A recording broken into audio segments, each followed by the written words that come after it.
Welcome to Mo Banshee's Lair. This show has been altered to conform with YouTube's rules on copyright. The music has been removed in some of the commercials. I hope you enjoy it, and God bless you and yours. This is Dreamstream Radio. Welcome to Mo Banshee's Music Box, where it's all Mo Bana.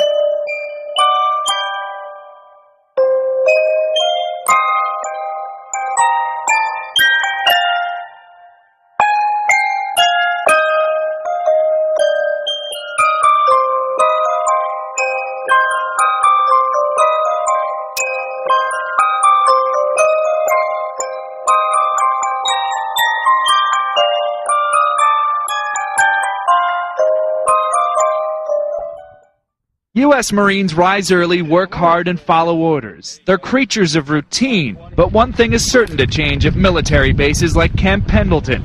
Soon, gay service members can be open about their identities and not fear dismissal. The repeal has already happened, okay, but the implementation hasn't happened yet. The 17-year-old policy, commonly known as Don't Ask, Don't Tell, is now a part of military history. It held as long as gays didn't reveal their orientation in active service, they could remain in uniform. In this case, Marines are getting briefed by an officer about what's changing. There will be no discharge based upon your sexual orientation. And what's not. The United States government isn't trying to change what you believe, okay? Still, everyone must follow commands, even if their religious beliefs condemn homosexuality. My religion is being put aside just so that I can accept, someone else's preference sexually. Is anybody telling you what to believe? Since it's a personal, private matter, it's not really open for discussion. Nobody's trying to change your mind. Nobody's trying to change their mind. Before a packed auditorium, members of the 1st Marine Logistics Group had plenty of questions. What comes first, religion or sexuality? Because if somebody is very religious and they are, I guess, against it in several ways, are they gonna? Is it bad for them to go say, "Hey, I don't want to be a roommate with that person because of their sexuality"?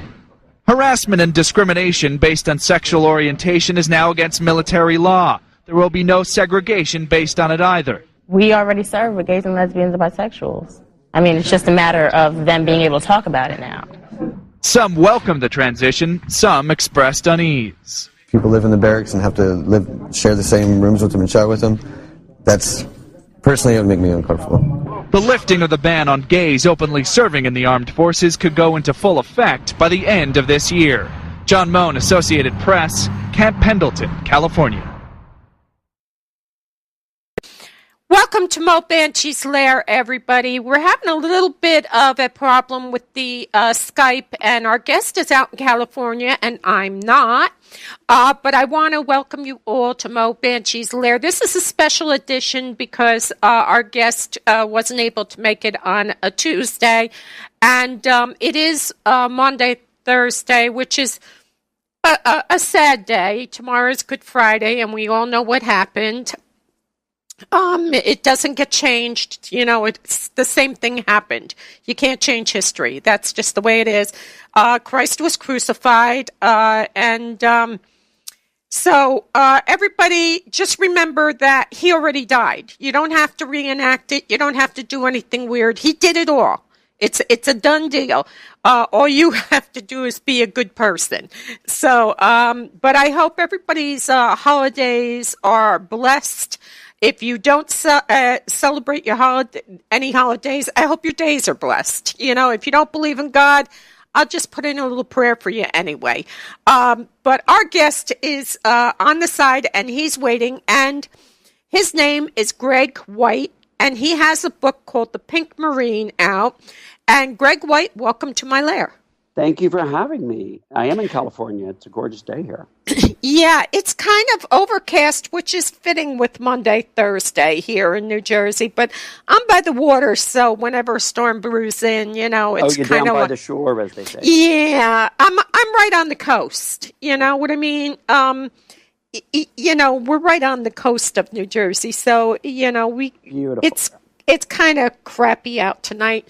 It's a perfect Monday, Thursday type of day. We want to extend our deepest sympathies to the people that were victims of the bombings in the airport. You know what? There are bad people in this world, and unfortunately, when they get it in their head, they're going to do something bad, they do it. Just, kind of try to understand that they're assholes, and, we'll get them. We'll get them. How does that sound? Does that sound diplomatic enough? That is very diplomatic. Everybody gets it in the end. Yeah, everybody gets it in the end. One way or another. You have a book out. To begin with, tell everybody about yourself, because you're a blogger, you're an author, you've been on the Food Network, you're a food critic. I mean, you do everything. Tell everybody about yourself. You just did. That was a great introduction. I've written a book about my time in the Marine Corps. It's called The Pink Marine. It's just been out for a few weeks, and it is a humorous and heartwarming tale of my time in enlisted boot camp at Parris Island.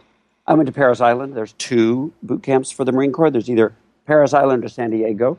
Right. And I went to Parris Island. I enlisted with my best friend. He called me one day after our freshman year of high school, and he said that he was joining the Marine Corps. He was going to spend his summer in boot camp and in Parris Island, at Parris Island. And all I really heard was summer and camp. And I said, I'll go with you. And he said, you're crazy. You've never run a mile. You've never done anything physical in your life. You don't know anything about the military. They'll eat you alive. And what we both forgot and didn't even think about it when I went down to enlist was that I'm gay now. I was gay then. We both knew it. He's straight. And back then it was illegal. It was way before Don't Ask, Don't Tell. And so we totally forgot that part. So we had a great time at the recruiter's office getting that over on them. And then I didn't pass the physical. I didn't weigh enough. And I got around that obstacle. That was my first Marine Corps mission. You'll read about that in the book. That's sort of the opening story. And then the rest of the book, I get to talk about the if you saw the film Full Metal Jacket, that was the most accurate film depiction Absolutely. Of Marine Corps boot camp. And my book, some critics have been fantastic, calling it the most accurate written description of Marine Corps boot camp. Teddy was in the Marines back in 1951. He ended up being on the battleship New Jersey in Korea. And he always tells people his father was in the Army during World War I. His brother was in World War II in the Navy.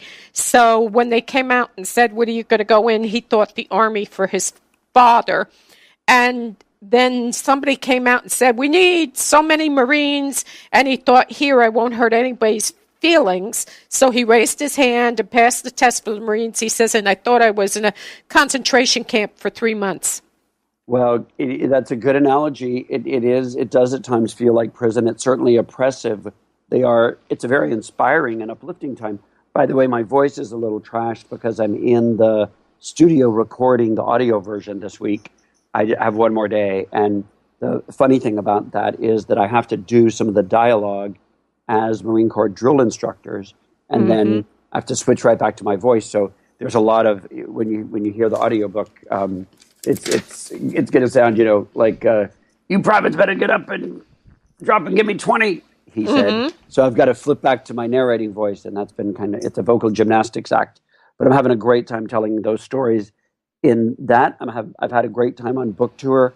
I'm off this month of tour, and then I resume mid-April. So, what a lot of people don't understand, because you brought up the topic of Marine Corps drill sergeants and that, is if they train you and you die, it's almost like a black mark on their record, because they're training you to fight and live. Everything's on their head. Everything is on at the first thing. Who trained you? Where did you come from? And that's why Full Metal Jacket, the gunny, Arlie is so compelling in that because they're not there for you to like them. They're there to strip you down, remove your identity, and put the Marine Corps identity in you so that you are going to survive. Like I say, failure is not an option. So yeah, they get absolutely ruthless with you. They Teddy, gave you a speech. I'm sure that Teddy got this back in '51, and I know your son probably got this when he was in the service as well. But they give you a speech very early on that says, "I am your mother, I am your father, I am your entire family right now," and they are responsible. That's the reason that I didn't pass the physical. It wasn't because they didn't think that I could do it. It's just on their head if I fail, and I went in with a deficiency. So everybody, it's especially now. There's even more paperwork and hurdles to jump through. But it's a crazy branch of the service. We are the most intense, and I'm proud to be one of the most intense. I do like to be the best. Yeah. But I will also tell you that all of that training and all of that stuff that your husband went through and your son went through and that I went through, it is necessary because they're teaching us and training us to, without thinking about it, without resisting, commit the most vile act against mankind, which is murder. Right. That is our job. Yeah. That old saying, war is hell, is not a joke. You're being asked to go in and very likely kill a human being, and it's kind of scary because the safeguard is your officers. They're your safeguard. They're the safety on the weapon, and you are the weapon now. That rifle range time is no joke. Everything is taken very, very seriously. They even ease up a bit on the harshness of your treatment because they're aware that they need to keep this very, very serious and somber. Well, you were in 79, and Teddy, when we have two sons that were Marines. Matthew went in 94, and he decided we didn't want them to go into the Marines because we know them, and we like, are you out of your minds? And Matthew decided to go to basic training with his hair hanging down to his rear end.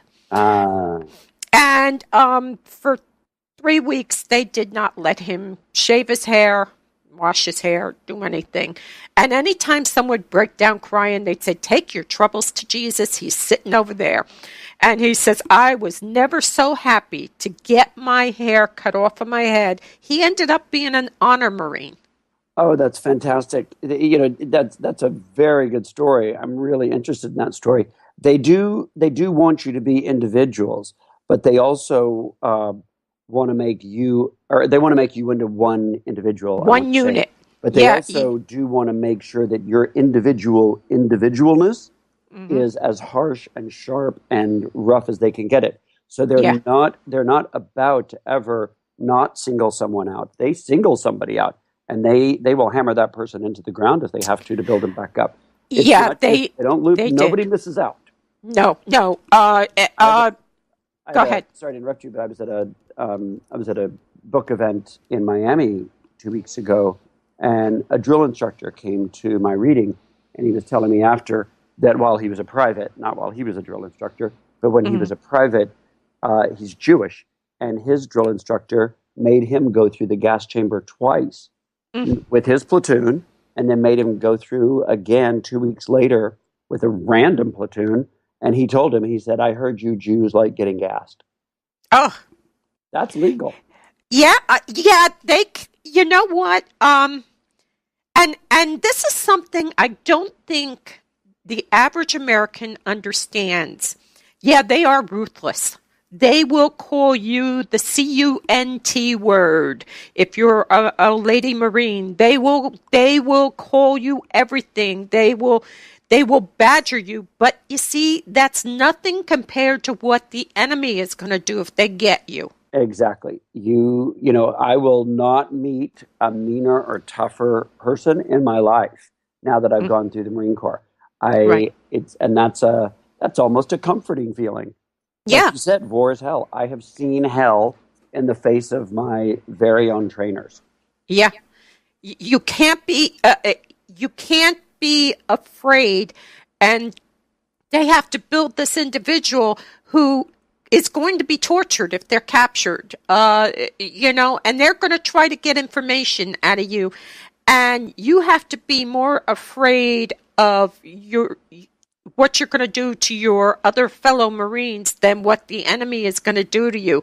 And that's, when people say, here's an off topic. I told you, I kind of wander, but it all comes together.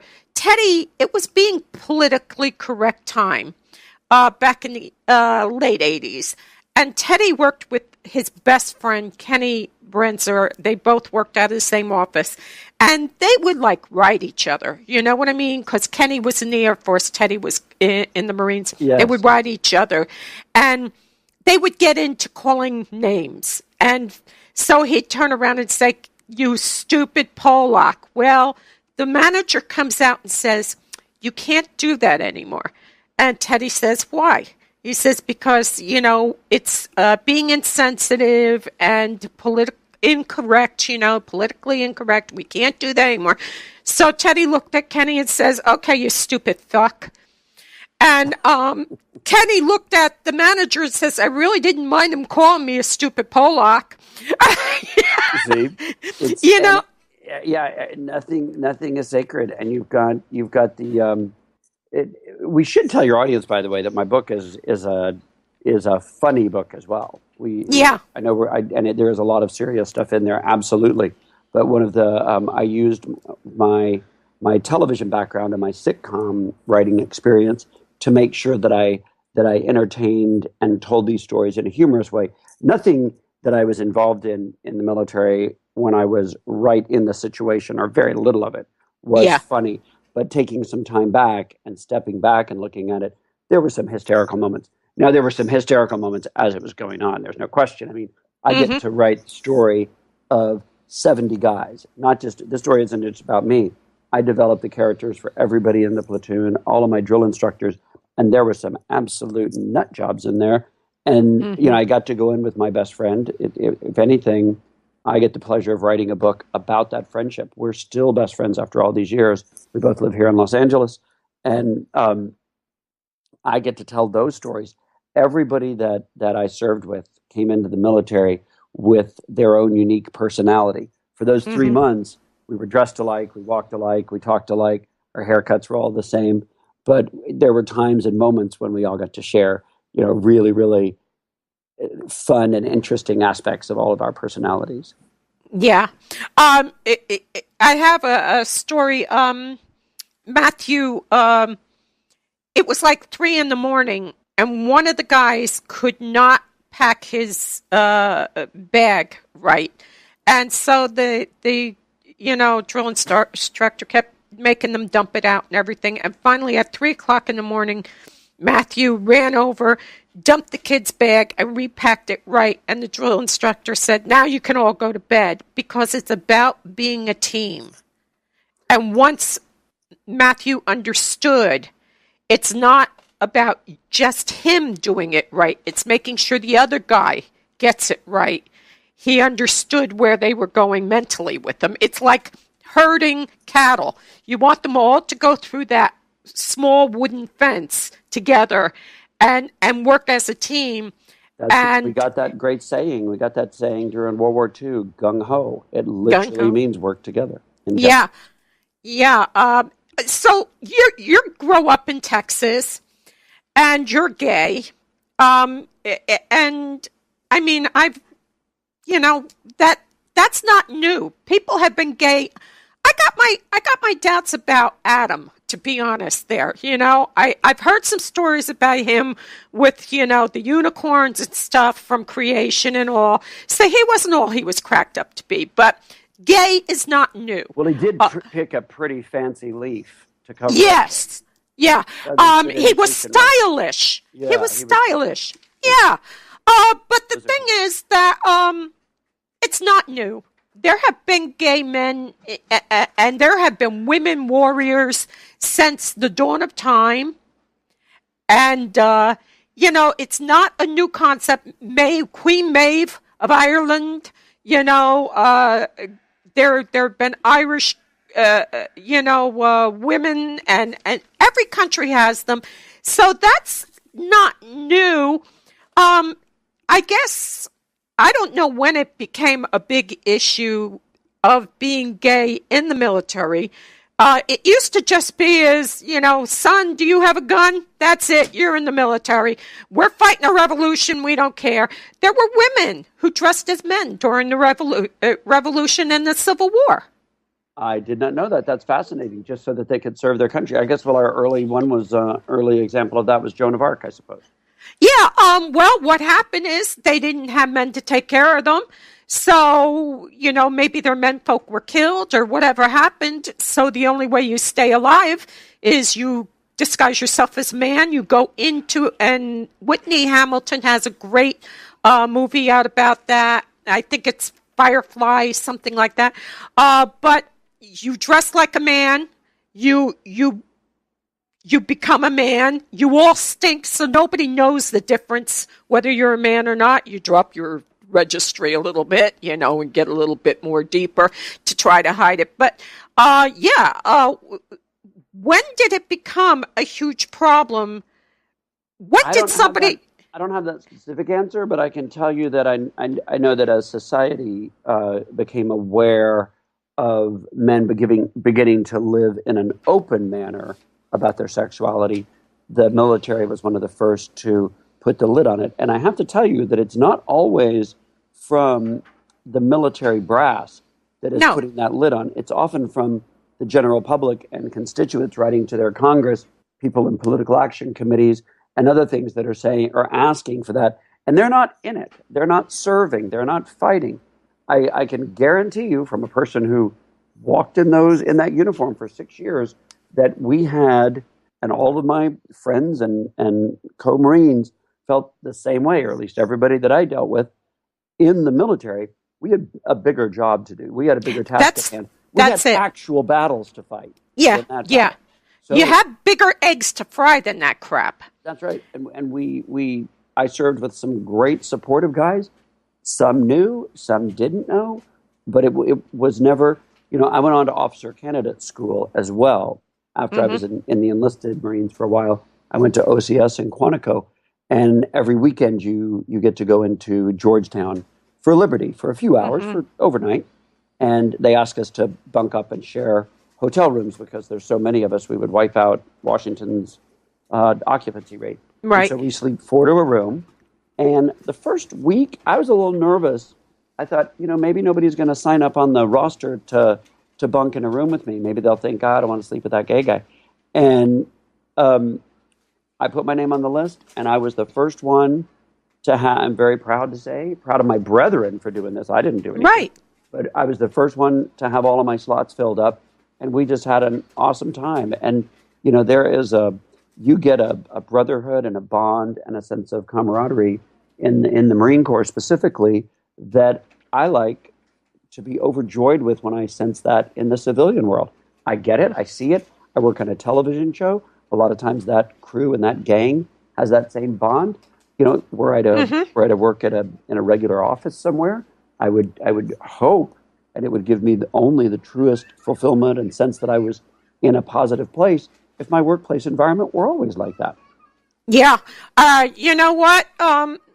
There's no atheist in the foxhole. Like I said, if you can shoot straight and carry my rear end out of there, and I can shoot straight and carry your rear end out of there, that's all that counts. Yeah, those bullets buzzing over our heads, we had a lot more on our mind. Yeah, I'm not worried about that. So what did your family say when you joined the Marines? Well, they thought I was crazy. I didn't have, I was raised by a single mother, and so I wasn't raised with a father in my life, and the father that it was my birth father wasn't in the military.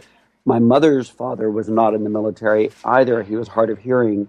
He contributed in different ways during World War II. He did some carpentry for home bases here, but that's all he could do. And, right. And because of his hearing loss, So I didn't have anybody, tales of military history were not passed down the table along with the mashed potatoes in my family. So I didn't have any point of reference. So my mother did think I was crazy, and she told me that I had no idea what I was doing. Of course, she was right. I didn't have No, absolutely. But you know how kids are. You not only are a parent, but you've been a kid. You know that when your parents tell you not to do something, you kind of want to do it even more. Mm-hmm. So, and plus, again, I just thought I was going away to summer camp. How bad could it be? How bad could it be? Take your troubles to Jesus, kid. Well, I thought I'd end up with one of those hand-laced wallets, maybe learn to improve my archery skills or be a better canoeer. I'd been to camp. Right. Teddy had a gnat fly in his eye, and the drill instructor, of course, you're not allowed to do anything to that gnat because it's been there before you were. So Teddy's eye is draining and watering, and he's trying to move his eye to get rid of it. And the drill instructor says to him, "Are you winking at me, boy?" Yeah. And he's going, "No, sir, I'm not winking at you." He says, "Well, don't you kill that gnat. It's been here before you." I can't believe he's got such a similar story. I just read the story yesterday for Audible about the time that the drill instructor watched a sand flea in my ear. And that sand flea was driving me crazy because I wasn't about to move. And he knew he was watching it. He was in my face. And it was absolute agony. Uh-huh. Yeah, it's changed from Teddy's time. They actually had one of the recruits die because they were standing on the tarmac, and he died of heat stroke when Teddy was there. It's horrible. That is horrible. When we went for Matthew, because he was the honor Marine, when we went for Matthew, Teddy's looking, he says, "Well, where are the tents?" And Matthew says, "We sleep in the buildings." And he says, "Well, we slept in tents," So each generation has had it a little bit easier, even though they don't believe it. It has been easier. But the one thing that's always been constant is there have always been gays in the military. And I always joke and say, you want to see something nasty, get a platoon of female Marines, lady Marines, and they're all on PMS at the same time and let them loose on the enemy.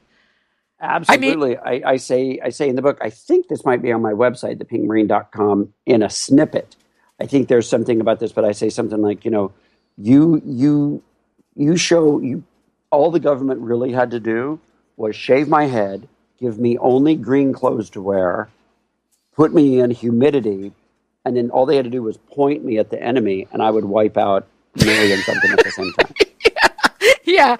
I want to go home. You're dead. You're dead. You're dead. Okay, let's go home. Green clothes. I did not know I was only going to get to wear green clothes the whole summer. And I showed up because I was going away for 3 months. I showed up with 5 suitcases packed. You're kidding. I'm not kidding, Gail. I might need options. I'd never been away from home that long. Oh, my God. What if there were formal nights? Ugh. Oh, my God. Loaded. I can't even imagine what they looked at you like. Well, it was matching, so I'm sure they admired the luggage. Yeah. Oh, boy. Son, do you really know where you're going? And once you sign that paper, your ass belongs to God. I mean, that's just the way it is. It does. And, as you'll see in the book, we lost several recruits for different reasons. And sometimes they were just remanded to a different part of the base, to a different platoon. Not everybody goes home if they don't make it through initial training. Because just like you said, you have signed that contract. It's not a civilian contract. It's an agreement. It's an agreement. We fall under military laws, not civilian laws. Mm-hmm. Yeah. Yeah. Once you sign that, you can be, mustered out honorably if there's a physical problem that they catch and say, look, they can't do it. They're let out without a dishonorable. But it's a contract, you sign it, and like Teddy says, you're a prisoner of war for 3 months. One of my friends is in the Air Force, and he says, yeah, the Marines need 3 months because they have harder heads. But actually, the Marines use 3 months because they want to make sure that you're going to be the best product they can make. They are not in the business of sending people out to die. Like the gunny says, God needs souls. It's our job to supply God with souls. That's the name of the game. And so, people get transferred, and they may even make them do basic over again. That's right. And you do have to, they, like you just said, they have a job to do, and they have to make sure that it's done right. So if it takes more than one time, look, we do a lot of repetitive actions, whether it's push-ups or pull-ups or firing the rifle or marching on the parade deck. It's for a reason. They need you to be precise in every single thing you do. Yeah. But look at us today. You get to carry lessons that you've heard, that you've learned. I get to carry lessons. I was just on this other show in Miami talking about how there's not a thing that I don't, there's not a day that I don't use something that I learned in the Marine Corps in my everyday life. Mm-hmm. You become very resourceful. The thing is, this has to be done. I have to do it. It's going to get done. So you become extremely resourceful. And that's not a bad thing. Unfortunately, a lot of kids go in like you did, and they don't understand they're going to be asked to, and Iona Trailer says, very interesting stories, Craig. It's Iona Trailer, Zachary is in there, so there's people listening, and there's people that aren't in the chat but are listening through the radio. That's a great name, Iona. Thanks for. I hope you'll check it out. The book is available in all formats: paperback, hardcover, Kindle. If you go to my website, thepinkmarine.com, you'll see links to all the online retailers there. It doesn't cost you any more extra money. That's just a gathering place for you to click whatever is your favorite one, and you can download it or get it there. And please stay in touch, anybody out there that's listening, because if I come to a city near you, I want to meet you and talk to you face to face about it. And if I don't get to come to your city, please write me a note. Let me know your thoughts. Share your stories. The show's been optioned for the book has been optioned for a television series. And so, please share your stories. I like your son's Jesus hair story, Gail. You may see that on TV. Yeah, he had hair down to its arse, and I said, "You're not going like that." He says, "I'm going to show them who I am." I says, "Oh, they're going to love you. They're going to love you." He was probably called Jesus till the day he graduated. Yes. Jesus Christ is sitting right over there. Go tell your troubles to Jesus, son. Matt said, I was never so happy to get that hair off. It is what it is. So your mother was like, no. So you go into the service, you get out of, you failed the weight test. So what happened? Did they make you go through a special course to build you up? No, I had 8 days before we were shipping out. Again, I enlisted on the buddy system with my best friend, and so he had 8 days before he was shipping out. So they said to me, if you can gain the weight in those 8 days, you can go. And I'd never gained a pound in my life. So for those 8 days, I ate and ate and ate and ate. I ate heavy foods like bananas and peanut butter sandwiches and big hunks of cake, anything that looked heavy, chicken fried steak. And so at the end of that 8 days, I weighed in, and I was still shy 3 pounds. Yeah. Now, you know that I went in, so you're going to have to read about what I did to get past that last obstacle. Yeah, it's thepinkmarine.com. And it's Greg White has written this book, and it's about being gay and not knowing what the hell you were doing, joining the United States Marine. You're right, Gail. You say a lot right there with that not knowing what I was doing. There was a bigger problem for me that was dual fold. First off, I moved around a lot as a kid, so I didn't have any sense of permanence. I didn't feel like I personally belonged to anybody or to anything. Yeah. But then secondly, society at that time had no gay heroes. Everybody was telling me, anything that I saw was telling me that my basic nature was wrong. So Right. I didn't know what kind of a chance I stood, and I definitely didn't feel super manly. I didn't have a hairy chest. I didn't have a mustache. I didn't have a deep voice. I thought there's nobody, I don't look like a typical man, what's represented as a masculine man. So I didn't know Right. where I was going to fit in physically.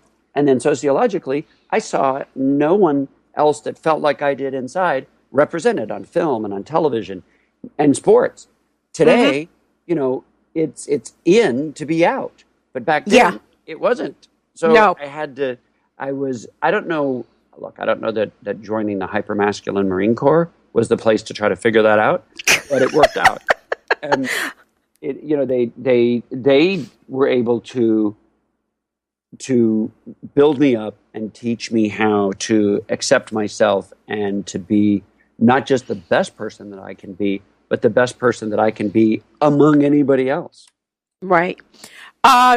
You're talking about a time in our history, 1960, Spartacus, the movie Spartacus was out. Spartacus. Yes, and Tony Curtis had a part where he had to play with, what's his name, Olivier.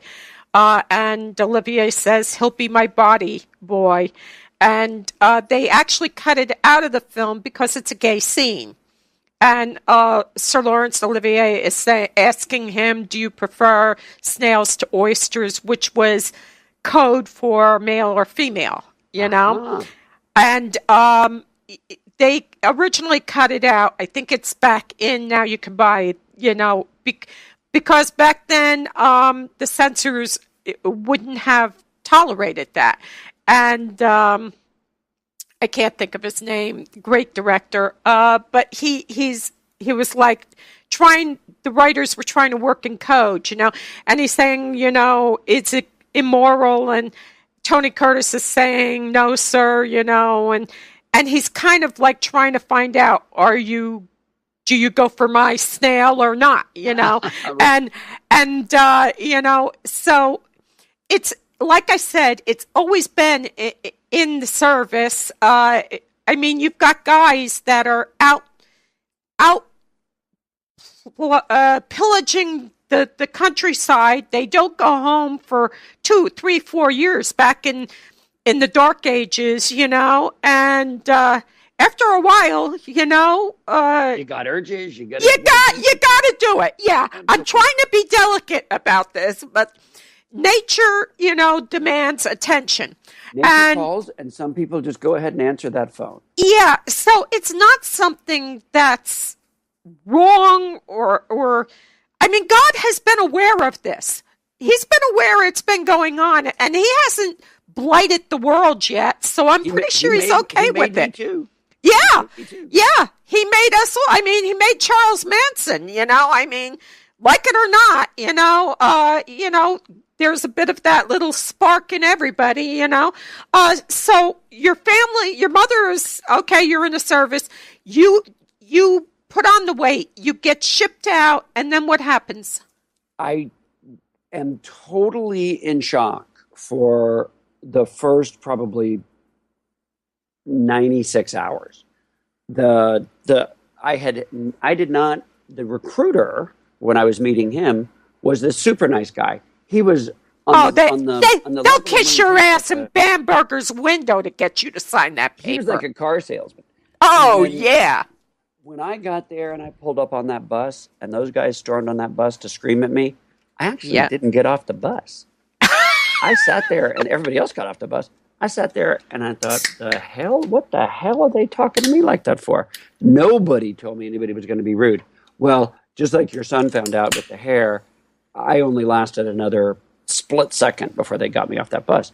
But I certainly was not expecting the world that I entered. I didn't know. Yeah. I didn't know anything. It's probably better because I didn't go with any preconceptions. I gave up my rights and my freedoms to be an individual, sort of, in order to become the individual that they needed me to do, because they were paying me, by the way. They paid me a salary. And if anything, I'm going to be a damn good employee.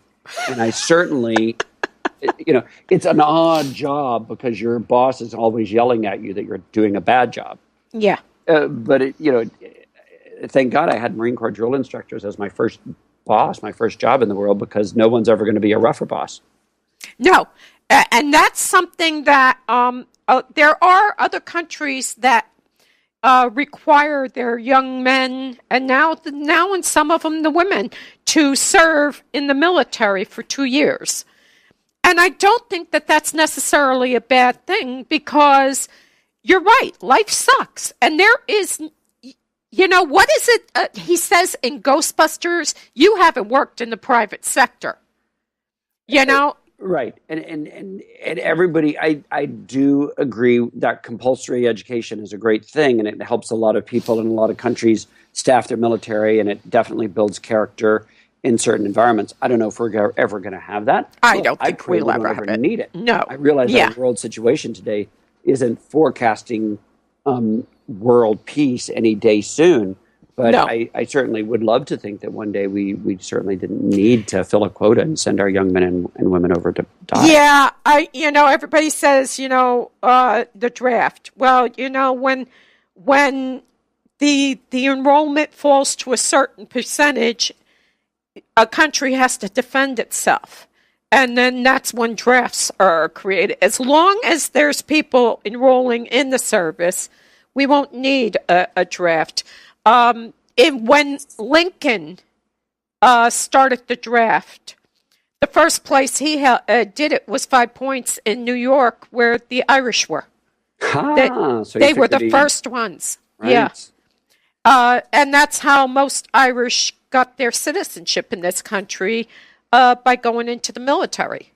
It's a great job. It's a great, with the social services, with the veterans benefits and home buying and student loans and student grants, on top of just a wonderful experience. There are some great programs that are offered, and it is a good job for people. If that's an option for you, take it.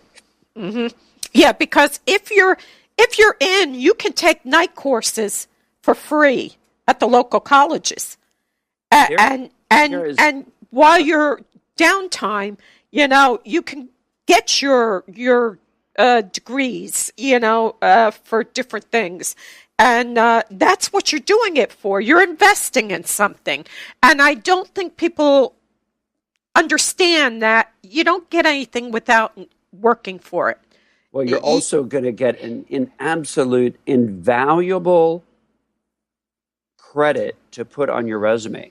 There is nothing more than I'm proud of when I turn my resume to someone than that other skills or education that has the Marine Corps history on it. And for people out there that are listening that have jobs and that are hiring, I certainly hope that those veterans' resumes float to the top, because you're getting people with a whole different level of experience and knowledge and training and dedication. And like you said, look, I want an employee that's been through hell, because I know that they can take on any situation and task that they're going to be, and I'm going to be that employee. So job givers out there, pay attention to those veterans' resumes. Float them to the top. Yeah. When both my sons were in basic, they both got cornered by their drill instructors, and they went in different times. There's a 9-year difference between them. And it was just funny, because Matthew said, my drill instructor says, "Aren't you afraid of me, son?" And my Matthew says, "Sir, you haven't met my mother." and then 9 years later, my Andrew is in there, and this drill instructor is screaming at him, and he's in his face. He says, "You better be afraid of me, boy." And he says, "Sir, you're not my mother." And it's just funny, because, Teddy was a Marine, so he always, Saturday morning, it's get up, do this, do that. It's something you carry inside you your entire life. It is, and I'm happy that your son had that point of reference from his upbringing to go into basic training with. As I said, as you know you'll clearly see from the book that I knew nothing, and I always felt, because I had moved around so many times as a kid, I always felt that everybody else had a leg up and everybody else had more inside information than I did, because I was constantly the new kid at school. I was always, in 10th grade, I went to 3 different schools. So when I got to the military, I met a lot of people that had a family history, a lot of guys that had been through ROTC or their brothers had just been in. They knew all the lingo already. My own best friend had been to the Air Force Academy for a year before he joined the Marines. So I definitely felt like I didn't have all the information, and I was constantly playing catch up, but I was kind of used to it. And there were plenty of guys that had no information either. Yeah. You have other sites too. Eat, Greg, Eat. Yes, that's my blog. You mentioned cooking on television. I write a food blog called Eat, Greg, Eat. I write comedic, funny stories. A lot of them involve food. A lot of them don't. And over the past year, or 2 years, I've started cooking on television too. I did a reality show where I cooked for Mark Burnett, and I I created a restaurant, or a burger for the restaurant Chili's, and then Food Network found me from my blog as well, and they have me currently on their show called Unique Sweets, where I get to travel around the world and eat great desserts and talk about it.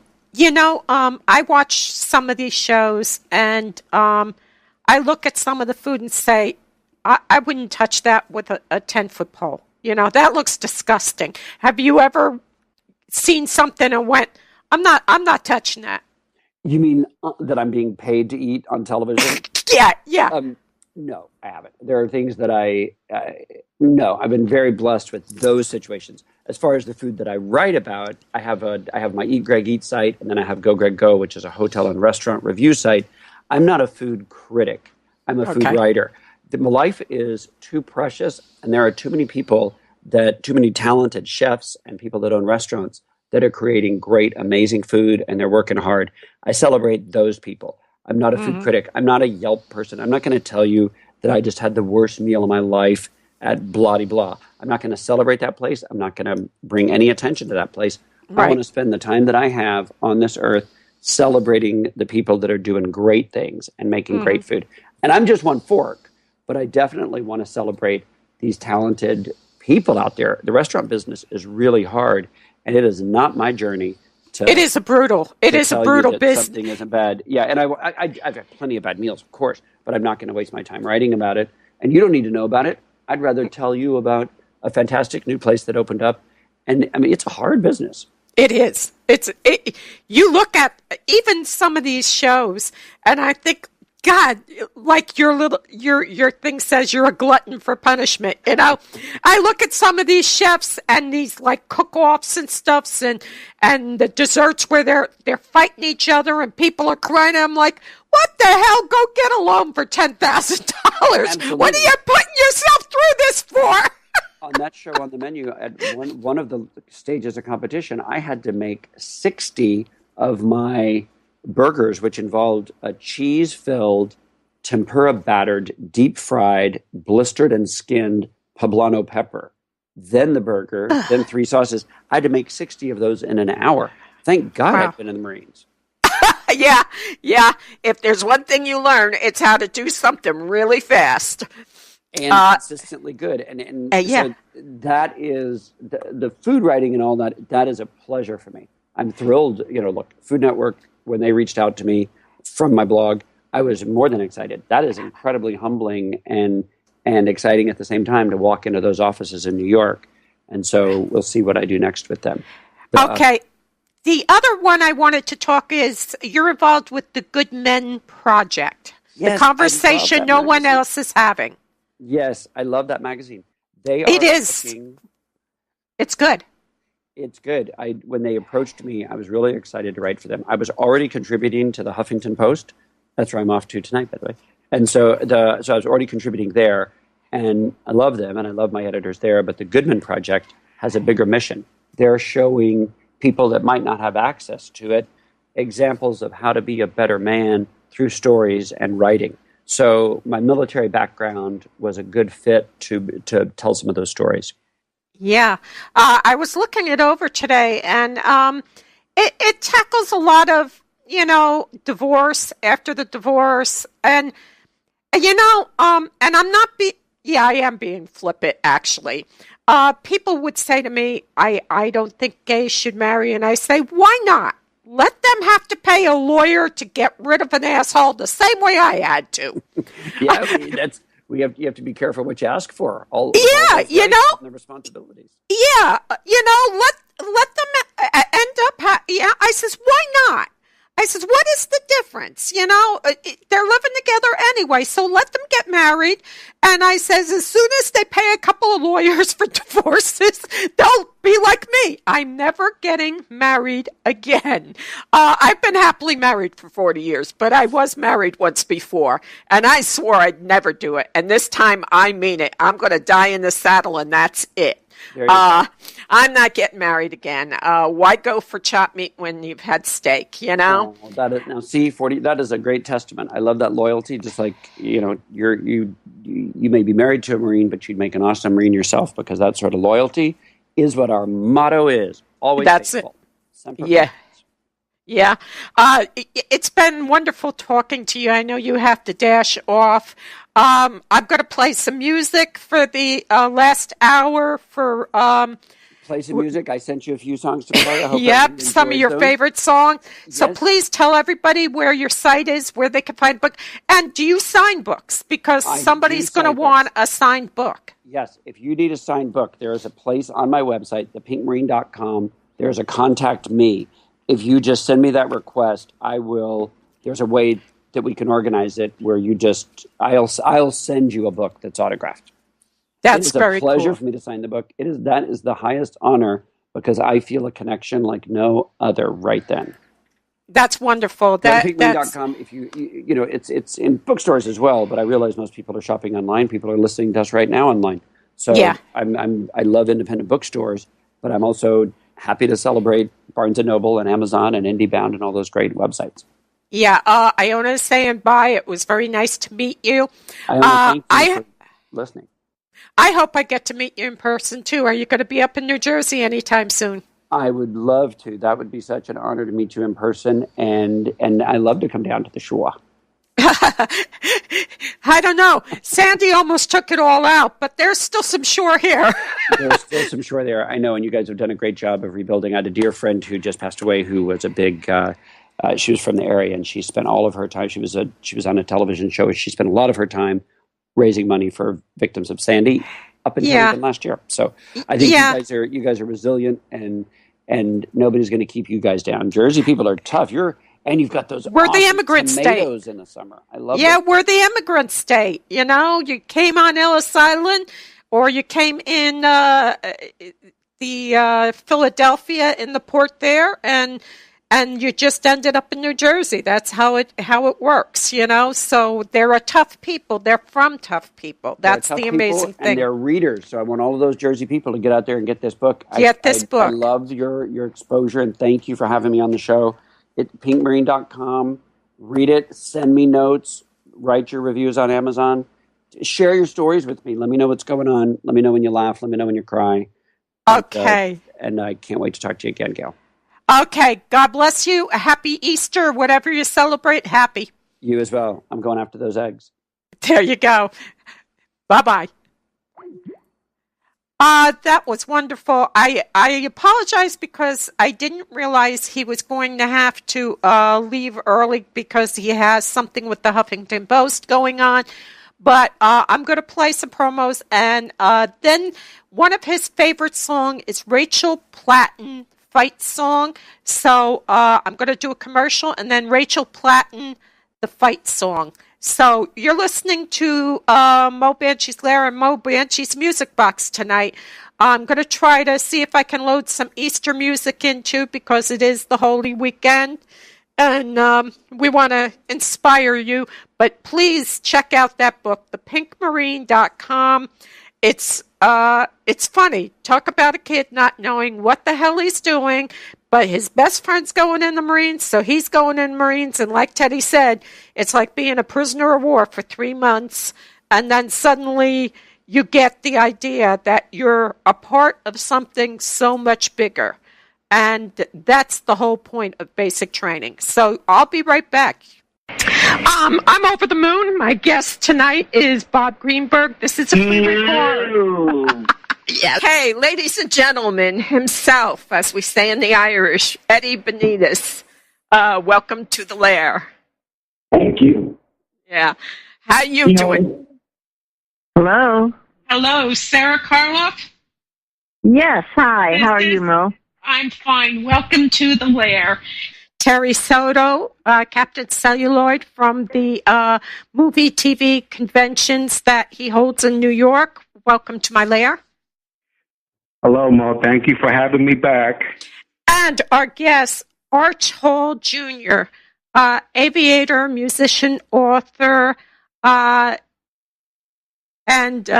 everything else. I think you walk on water. Welcome to my lair. Well, thank you, Mo. Thank you. It's good to be on with you tonight. Michael Patrick Boatman, welcome to Mo Banshee's lair. Thank you, guys. Thank you for having me. I'm glad to be here. This is Mo inviting you to listen to my show, Mo Banshee's Lair. We feature a variety of topics, A to Z, and guests, all kinds of guests. Mo Banshee's Lair, Tuesday evenings at 9 p.m. Eastern on DreamStreamRadio.com. And I'll see you, my pretties. And so everybody just remember that he already died. You don't have to reenact it. You don't have to do anything weird. He did it all. It's a done deal. All you have to do is be a good person. So, but I hope everybody's holidays are blessed. If you don't celebrate your any holidays, I hope your days are blessed. You know, if you don't believe in God, I'll just put in a little prayer for you anyway. But our guest is on the side, and he's waiting, and his name is Greg White, and he has a book called The Pink Marine out. And Greg White, welcome to my lair. Thank you for having me. I am in California. It's a gorgeous day here. Yeah, it's kind of overcast, which is fitting with Monday, Thursday here in New Jersey. But I'm by the water, so whenever a storm brews in, you know, it's you're kind down of by the shore, as they say. Yeah, I'm right on the coast. You know what I mean?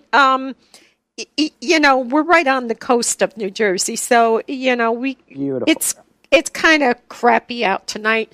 It's a perfect Monday, Thursday type of day. We want to extend our deepest sympathies to the people that were victims of the bombings in the airport. You know what? There are bad people in this world. And unfortunately, when they get it in their head, they're going to do something bad, they do it. Just... you know, kind of try to understand that they're assholes, and you know, we'll get them. We'll get them. How does that sound? Does that sound diplomatic enough? That is very diplomatic. Everybody gets it in the end. Yeah, everybody gets it in the end, one way or another. You have a book. Welcome to Mo Banshee's Lair. This show has been altered to conform with YouTube's rules on copyright. The music has been removed in some of the commercials. I hope you enjoy it, and God bless you and yours. This is DreamStream Radio. Welcome to Mo Banshee's Music Box, where it's all Mo Better.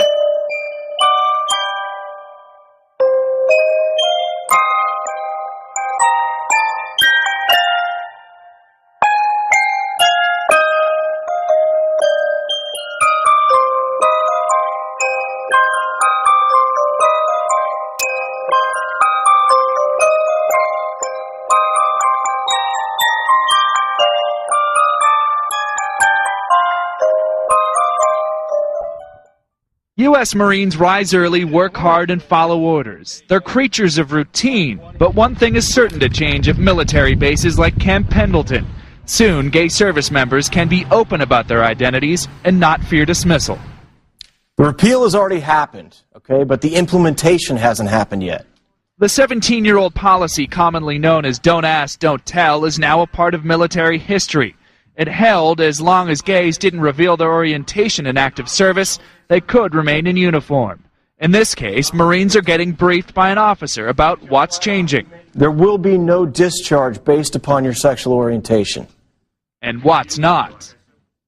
The United States government isn't trying to change what you believe, okay? Still, everyone must follow commands, even if their religious beliefs condemn homosexuality. Our religion is being put aside just so that I can accept, someone else's preference. To begin with, tell everybody about yourself, because you're a blogger, you're an author, you've been on the Food Network, you're a food critic. I mean, you do everything. Tell everybody about yourself. You just did. That was a great introduction. I've written a book about my time in the Marine Corps. It's called The Pink Marine. It's just been out for a few weeks, and it is a humorous and heartwarming tale of my time in enlisted boot camp at Parris Island. I went to Parris Island. There's 2 boot camps for the Marine Corps. There's either Parris Island or San Diego. Right. And I went to Parris Island. I enlisted with my best friend. He called me one day after our freshman year of high school, and he said that he was joining the Marine Corps. He was going to spend his summer in boot camp and in Parris Island, at Parris Island. And all I really heard was summer and camp.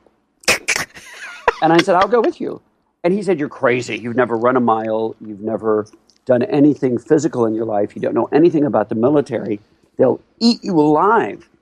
And what we both forgot and didn't even think about it when I went down to enlist was that I'm gay now. I was gay then. We both knew it. He's straight. And back then it was illegal. It was way before Don't Ask, Don't Tell. And so we totally forgot that part. So we had a great time at the recruiter's office getting that over on them. And then I didn't pass the physical. I didn't weigh enough. And I got around that obstacle. That was my first Marine Corps mission. You'll read about that in the book. That's sort of the opening story. And then the rest of the book, I get to talk about the if you saw the film Full Metal Jacket, that was the most accurate film depiction Absolutely. Of me. Sexually. Is anybody telling you what to believe? Since it's a personal, private matter, it's not really open for discussion. Nobody's trying to change your mind. Nobody's trying to change their mind. Before a packed auditorium, members of the 1st Marine Logistics Group had plenty of questions. What comes first, religion or sexuality? Because if somebody is very religious and they are, I guess, against it in several ways, are they gonna? Is it bad for them to go say, "Hey, I don't want to be a roommate with that person because of their sexuality"? Harassment and discrimination based on sexual orientation is now against military law. There will be no segregation based on it either. We already serve with gays and lesbians and bisexuals. I mean, it's just a matter of them being able to talk about it now. Some welcomed the transition, some expressed unease. People live in the barracks and have to share the same rooms with them and shower with them. That's, personally, it would make me uncomfortable. The lifting of the ban on gays openly serving in the armed forces could go into full effect by the end of this year. John Moan, Associated Press, Camp Pendleton, California. Welcome to Mo Banshee's Lair, everybody. We're having a little bit of a problem with the Skype, and our guest is out in California, and I'm not. But I want to welcome you all to Mo Banshee's Lair. This is a special edition because our guest wasn't able to make it on a Tuesday, and it is Monday, Thursday, which is a sad day. Tomorrow's Good Friday, and we all know what happened. It doesn't get changed. You know, it's the same thing happened. You can't change history. That's just the way it is. Christ was crucified. Marine Corps boot camp, and my book, some critics have been fantastic, calling it the most accurate written description of Marine Corps boot camp. Yeah, Teddy was in the Marines back in 1951. He ended up being on the battleship New Jersey in Korea. And he always tells people his father was in the Army during World War I. His brother was in World War II in the Navy. So when they came out and said, what are you going to go in? He thought the Army for his father.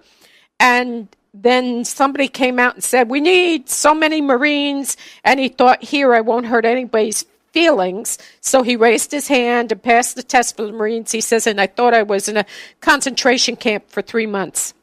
Well, that's a good analogy. It does at times feel like prison. It's certainly oppressive. It's a very inspiring and uplifting time. By the way, my voice is a little trashed because I'm in the studio recording the audio version this week. I have one more day. And the funny thing about that is that I have to do some of the dialogue as Marine Corps drill instructors, and then I have to switch right back to my voice. So there's a lot of, when you hear the audiobook, it's going to sound, like, you privates better get up and drop and give me 20, he said. So I've got to flip back to my narrating voice, and that's been it's a vocal gymnastics act. But I'm having a great time telling those stories. In that, I've had a great time on book tour. I'm off this month of tour, and then I resume mid-April. So, what a lot of people don't understand, because you brought up the topic of Marine Corps drill sergeants and that, is if they train